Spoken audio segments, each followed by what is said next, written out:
A Muslim, Abdul, he wrote the following. Comedian Chris Rock, a black who is Christian today, has very short memory. Bible, slaves obey your masters, even if they beat you severely. Here you see how the hypocrite, stinky followers of Muhammad, they lie. The slaves he's talking about, those are Christians, you coward, which means from the beginning of the time, slaves, they believe in Jesus. And all what he is saying to them, you obey your masters, because if you don't, what they will do to you? They will kill you. Christians are not supposed to do violence. And this is the Roman Empire. The one who disobey his master, they can even burn him alive. In fact, at that time, you coward, the Christians themselves, who they are the disciple of Jesus, been tortured and killed one by one. So what the Bible was saying to them, be peaceful. We want you to live. Doing any aggression is not going to be for your benefit. The Bible never encourages slavery. And the proof of that, none of those Christians own slaves. The one who owned the Christian slaves is the Roman. And now if we go to your filthy prophet, remember, you are against this statement.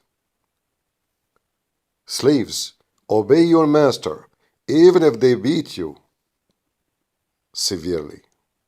Let us go to what Muhammad said. This is your stinky prophet commanding the Muslims to obey. Listen carefully. You are the one who said that in the Bible it says, obey your masters, even if he is bad. Read carefully. Sahih Muslim, hadith number 1847. And the one is talking himself, he owns slaves.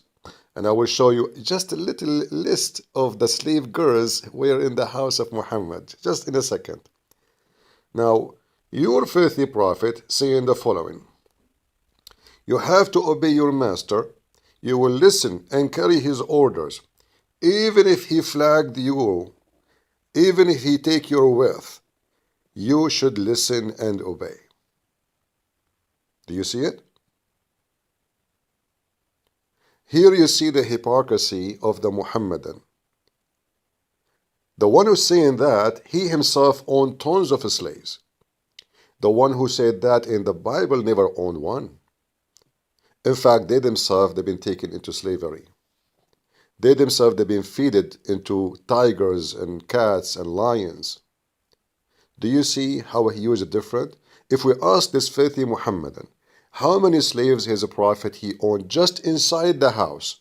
Those are the female slaves. Let's just take a little, little study, huh? This is one of your Muslim terrorist website. May Allah bless that terrorist. Here it says, his female slaves, may God bless him and grant him peace. They are proud about it, how many female slaves he have inside the house. And the funny, they say to you, Prophet Muhammad was so poor, man, so poor. And now let us read together. Some of them, not all of them. And then here we go. Bintu Razina, Ummina, Batina, all kind of crazy stuff. Look at those names. Look. Look. All of those names, all those women, they are slaves in the house of Muhammad. Ethiopian, black people, from Africa, from everywhere, and they have no shame to talk about them. Look at the names. And those, by the way, slaves are wonderful slaves. They used to clean the testicles of a Prophet Muhammad, peace be upon him. He used to shit in the room, and they clean his shit. And he never complained, brother. They are wonderful slaves. And the Prophet, he enjoyed them very much. All of those is about the slave girls in the house of Muhammad. What her name, this one? Radwa? MashaAllah, smash Allah. Okay. Ruhaina bintu Shimyun? Okay, no problem. So all of those are slaves owned by Muhammad, and you are telling the black people who have short memory about what the Bible is saying about slavery? So who are those people? How come you Muslims don't complain about Muhammad owning all those slaves? He owned them. He is the master. Those are females kidnapped from their family and sold as a slave for your faithful prophet. Do you see how long the list? Son of Muta? Huh? Do you like this female? Do you want to buy her? Huh? You are a good Muslim. You are against slavery. Oh, yeah. I can't tell.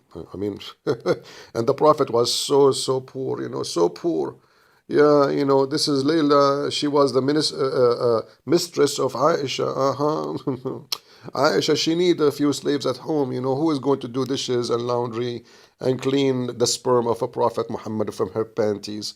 I mean, Maria the cook. So what? I mean, she is Coptic. You can slave her, no problem.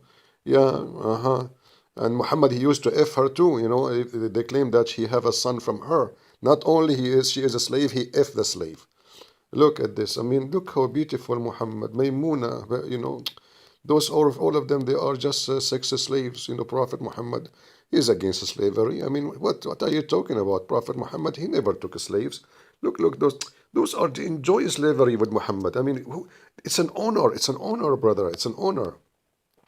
So all those lists and those potatoes, they are talking to us. And this is just a few of hundreds and thousands of slaves Muhammad he owned. And look at the title. His female slaves, may Allah bless him. Female slaves. And you are schooling the Christians about black and white and slavery? Isn't it your prophet who made fun of the look of the Asian and the black?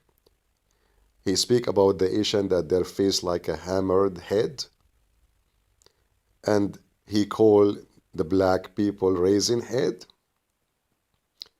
Isn't it your prophet who is the one who owned tens of thousands of slaves? Isn't it one of his titles, the slave owner, the buyer, the seller? You coward Muslims. You coming from legend of slavery. Your caliphate used to have tens of thousands of female as belly dancers, just belly dancers, not the cook, just for sex and entertainment. And you are talking about slavery? Cowards.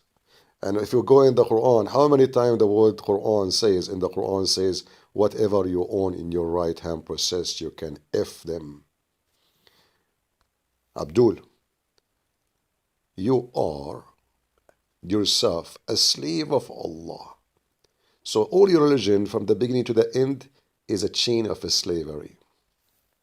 And speaking of slavery and chains, this is your faithful prophet saying the following. This is your stinky prophet saying that slavery is the duty of Muslim. You are the best people ever for mankind. Between the bracket, benefit of mankind. Chapter 3, verse 110. For mankind are those who bring them with the chains around their necks until they embrace Islam. So you capture people, you enslave them, and you force them into Islam. And by the way, your prophet did not even free the slaves who converted to Islam. When he noticed that, all of them, they will convert, then he forced them not to convert to Islam. He forced them not to say Shahada. And he not only that, he says, if he convert or not, keep them as slaves. And the proof of that, Bilal himself, he died as a slave. This is why Bilal, after Muhammad died, he says to Abu Bakr, if you bought me for the sake of Allah, free me for the sake of Allah. If you bought me for yourself, keep me for yourself, because they are a bunch of hypocrites. And you are teaching us about slavery, religion of chains around their necks. Cowards. Hypocrite. Filthy, disgusting slavery cult. And I challenged all the Muslims to tell me, why, if you Muslims against slavery, your prophet, he owned slaves until the last day of his life? Can you answer? Why he owned even slave girls who they are so young just to do dance for him? Liars, liars will end in fire. It's time for me now to go to watch a movie about Prophet Muhammad taking shower with dead dogs and women of blood from period. And don't take me wrong, the reason I want to read about how Prophet Muhammad used to jump in the sewage to clean himself, because I'm doing a scientific study about how we can use sewage for environment purpose. Obviously, Prophet Muhammad was a very green person. So he said to himself, look, we take a shower with clean water. Huh. We are doing what? We are just making water this dirty. What about we wash with dirty water? Stinky water, have dead dogs and women of blood from period and stinking garbage. That's what they say in front of you. And this is all supposedly to perform ablution. So now Muhammad is getting ready to meet Allah. So the Muhammadan, they come to us with a filthy man who he take a shower with dead dogs. And supposedly, the purpose of that is to convince you that Islam is a religion of clean. We are clean from slavery. We are clean from theft when Muhammad is the biggest thief in history. And if you check how many attacks he have in the caravan in the road, you will see how filthy he is. And they say to you he was attacking the caravan to get back what they lost. But in the same time, they say to us that Prophet Muhammad was so poor to the point he borrowed money from Jewish neighbor. But then they say to us, he's attacking the caravan to get what they lost. What they lost? You keep saying to us he was so poor. What they lost? His iPhone? We laugh at your messenger, the child molester. Deal with it. Leave your comment, Abdul, and don't school us about slavery. Your prophet is a slave owner, buyer, seller, kidnapper himself. What do you want to talk about slavery, you coward? Go and fight slavery in your religion when all your religion is based on slavery. See ya.